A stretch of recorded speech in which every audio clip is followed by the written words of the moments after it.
सिद्धार्थनगर जिले के लोहिया कला भवन में नारी शक्ति वंदन कार्यक्रम का आयोजन किया गया, जिसमें मुख्य अतिथि के रूप में जिला पंचायत अध्यक्ष शीतल सिंह मौजूद रही। सांसद जगदम्बिका पाल के नेतृत्व में ये कार्यक्रम आयोजित किया गया। कार्यक्रम में भाजपा के जिलाध्यक्ष कन्हैया पासवान समेत महिला मोर्चा की पदाधिकारी मौजूद रही। इसके अलावा सैकड़ों की संख्या में क्षेत्र महिलाएं शामिल हुई। कार्यक्रम में सांसद ने मुख्य अतिथियों का जोरदार स्वागत किया।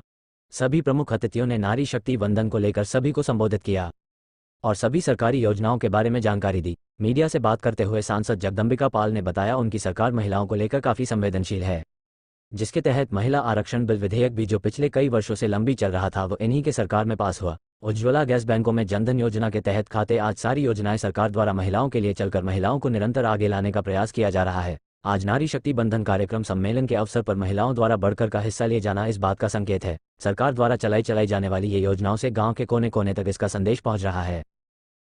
आज सिद्धार्थनगर में भारतीय जनता पार्टी के द्वारा और हमारी सरकार नरेंद्र मोदी जी के नेतृत्व में देश के उस लोकसभा में 37 वर्षों से जिसकी प्रतीक्षा थी, मांग थी, 50% महिलाओं की जो आबादी थी कि उनका भी देश की विधानसभाओं में, लोकसभाओं में भी आरक्षण हो, उस काम को दुनिया के सामने पहली बार भारत के यशस्वी प्रधानमंत्री नरेंद्र मोदी जी ने किया और वो ऐतिहासिक बिल सर्वसम्मत से पास हुआ लोकसभा राज्यसभा से।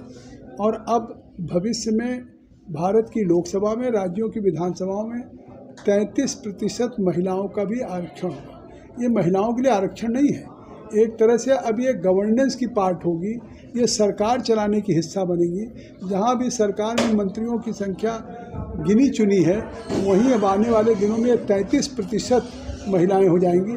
तो मुझे लगता है कि पहली बार भारत में इस तरह से महिलाओं के सशक्तिकरण की दिशा में या विमेन एम्पावरमेंट में जो मोदी जी प्रधानमंत्री बनने के बाद, चाहे प्रधानमंत्री जन धन का खाता खुलवाया हो, चाहे प्रधानमंत्री जी ने जिस तरीके से उन्होंने घरों में उज्ज्वला का गैस का चूल्हा दिया हो, सौभाग्य का बिजली का कनेक्शन दिया हो, प्रधानमंत्री आवास दिया हो, या जिस तरीके से उन्होंने टॉयलेट दिया, तो ये वीमेन को एक लगातार एम्पावर करने की बात थी।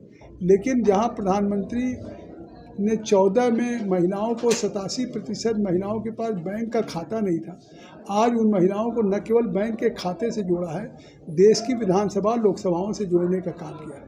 ये ऐतिहासिक और क्रांतिकारी विधेयक है। उसी के उपलक्ष्य में सिद्धार्थनगर तथागत गौतम बुद्ध की धरती पे आज ये महिलाओं का उस विधेयक के पारित होने के बाद नारी शक्ति का एक अभिनंदन था। आपने देखा कितनी बड़ी संख्या में ये महिलाएं आई हैं। ये इस बात को साबित करता कि भारत में भविष्य में भारत की प्रगति में, आत्मनिर्भर भारत बनाने में भारत की महिलाओं की महत्वपूर्ण भूमिका होगी।